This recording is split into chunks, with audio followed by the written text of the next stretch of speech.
भारतीय राजनीति में कुछ इलाके ऐसे होते हैं जो दशकों तक एक ही रंग में रंगे रहते हैं।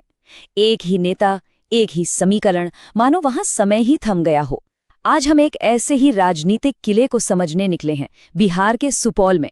ये देखने के लिए कि ये किला आखिर बना कैसे है और क्या इसकी दीवारें वाकई उतनी ही मजबूत हैं जितनी बाहर से दिखती है। तो चलिए सबसे पहले सुपौल को नक्शे पे देखते हैं। बिहार के कोसी क्षेत्र में बसा ये इलाका सिर्फ एक जमीन का टुकड़ा नहीं है, ये एक ऐसा राजनीतिक मैदान है जो बाढ़, पलायन और संघर्ष की अपनी चुनौतियों से जूझता है। और इसकी कहानी बाकी जगहों से बहुत अलग है। और इस कहानी का सबसे हैरान करने वाला हिस्सा है ये नंबर 35 साल से ज्यादा। सोचिए, एक पूरी पीढ़ी से भी लंबा वक्त। एक ही नेता विजेंद्र प्रसाद यादव 1990 से यहां लगातार जीतते आ रहे हैं। ये महज एक चुनावी जीत नहीं है, ये ऐसी राजनीतिक व्यवस्था की कहानी है जिसे दशकों का वक्त भी हिला नहीं पाया है। और यहीं पर सबसे बड़ा सवाल खड़ा होता है, जब स्वास्थ्य और विकास के जमीनी आंकड़े, जैसा कि हम आगे देखेंगे, इतने परेशान करने वाले हैं, तो फिर ये राजनीतिक पकड़ इतनी मजबूत कैसे है? यही वो पहेली है जिसे आज हम परत दर परत खोलने की कोशिश करेंगे। इस पहेली को सुलझाने के लिए हम इस विश्लेषण को 5 हिस्सों में देखेंगे। पहले हम इस किले को समझेंगे, फिर इसकी शक्ति की दीवारों को परखेंगे, इसकी नींव में जो दरारें हैं उन्हें देखेंगे, ये जानेंगे कि चैलेंजर के सामने मुश्किलें क्या हैं, और आखिर में इस चक्रव्यूह को भेदने की एक नई रणनीति पर नजर डालेंगे। तो चलिए पहले खंड से शुरू करते हैं। सुपौल, विजेंद्र प्रसाद यादव और उनकी जीत का ये लंबा सिलसिला। आखिर क्या है इस अपराजय सिलसिले का राज? ये कैसे मुमकिन हुआ कि दशकों तक कोई इसे चुनौती ही नहीं दे पाया? इसका जवाब एक दिलचस्प राजनीतिक हकीकत में छिपा है। देखिए, आमतौर पर होता यह है कि सालों तक सत्ता में रहने के बाद नेता के खिलाफ एक नाराजगी एक लहर बन जाती है, लेकिन सुपौल में ये नियम काम नहीं करता। क्यों? क्योंकि यहाँ स्थानीय स्तर पर लोगों की छोटी छोटी जरूरतों को पूरा करना और एक ऐसा मजबूत चुनावी संगठन जो वोट वाले दिन अपने समर्थक को घर से बूथ तक ले आए, वो किसी भी सत्ता विरोधी लहर को बेअसर कर देता है। अब आते हैं दूसरे खंड पर। तो आखिर वो कौन सी दीवारें हैं जो इस किले को इतना मजबूत बनाती हैं? ये सिर्फ एक व्यक्ति की लोकप्रियता का मामला नहीं है, इसके पीछे जातियों का समीकरण और वोटों का एक बड़ा गहरा गणित काम करता है। इस चार्ट पर नजर डालिए। ये सुपौल का मोटा मोटा सामाजिक समीकरण है। लगभग 36% अति पिछड़ा वर्ग यानी ईबीसी, 18% मुस्लिम और 14% यादव।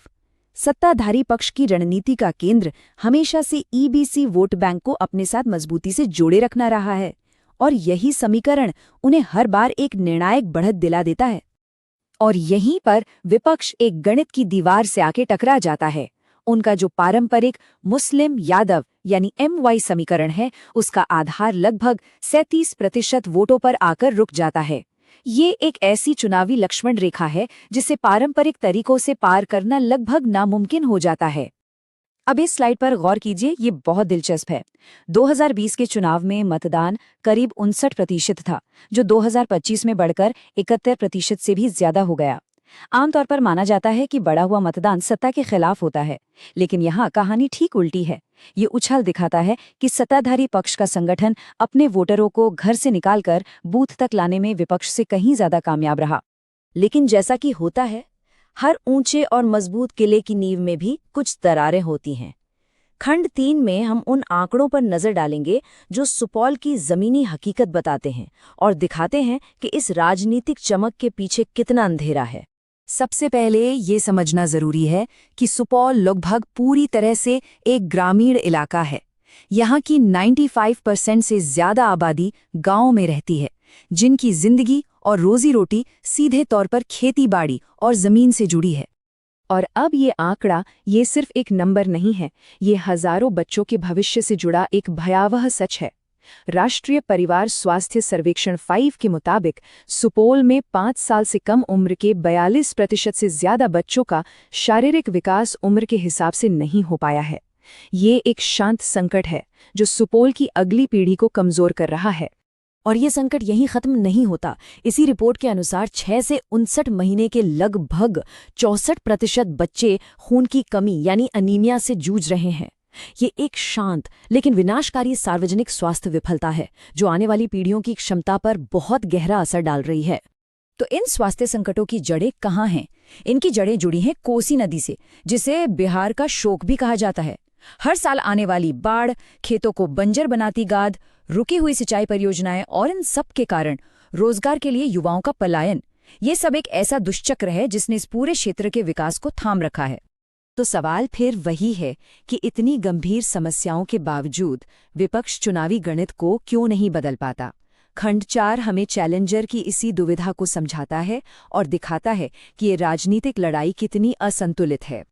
देखिए, एक तरफ हैं 79 वर्षीय विजेंद्र प्रसाद यादव, राज्य के मंत्री हैं और उनका 35 साल पुराना जमा जमाया नेटवर्क है। दूसरी तरफ हैं 42 year old challenger Minnatullah Rahmani. उनके पास युवाओं की अपील तो है, लेकिन संसाधन बेहद सीमित है। ये ताकत और संसाधनों का एक बेहद असंतुलित मुकाबला है। तो सबक बिल्कुल साफ है। अगर आप एक इतने स्थापित और मजबूत ताकत से लड़ रहे हैं, तो आप उसी के नियमों और उसी के तरीकों से नहीं जीत सकते। पारंपरिक चुनावी लड़ाई यानी पोस्टर, बैनर और रैलियों की सीधी टक्कर इस स्थापित व्यवस्था के सामने एक निश्चित हार है। तो फिर रास्ता क्या है? खंड 5 एक बिल्कुल नई रणनीति का सुझाव देता है। एक ऐसा तरीका जो चुनाव को एक दिन की लड़ाई नहीं, बल्कि एक लंबी और धैर्यपूर्ण घेराबंदी के तौर पर देखता है। स्रोत विश्लेषण का ये एक वाक्य इस रणनीति का मूल मंत्र बताता है। मतलब, ताकत का मुकाबला ताकत से नहीं, बल्कि एक नई और शक्तिशाली कहानी से करना होगा। एक ऐसी कहानी जो लोगों की असल समस्याओं और उनकी उम्मीदों से सीधे जुड़ती हो। इस लंबी घेराबंदी को 4 चरणों में बांटा गया है। पहला, जमीनी शिकायतों का डेटा तैयार करना। दूसरा, गुजरा हुआ कल बनाम आने वाला कल की एक स्पष्ट कहानी बनाना। तीसरा, उन लोगों को सक्रिय करना जो सबसे ज्यादा पीड़ित हैं, जैसे कि प्रवासी और बाढ़ प्रभावित लोग। और चौथा, चुनाव के दिन बूथ स्तर पर अपनी तैयारी को फौलादी बनाना। और यह रणनीति दिखाती है कि कैसे नींव की उन्हीं दरारों को हथियार बनाया जा सकता है।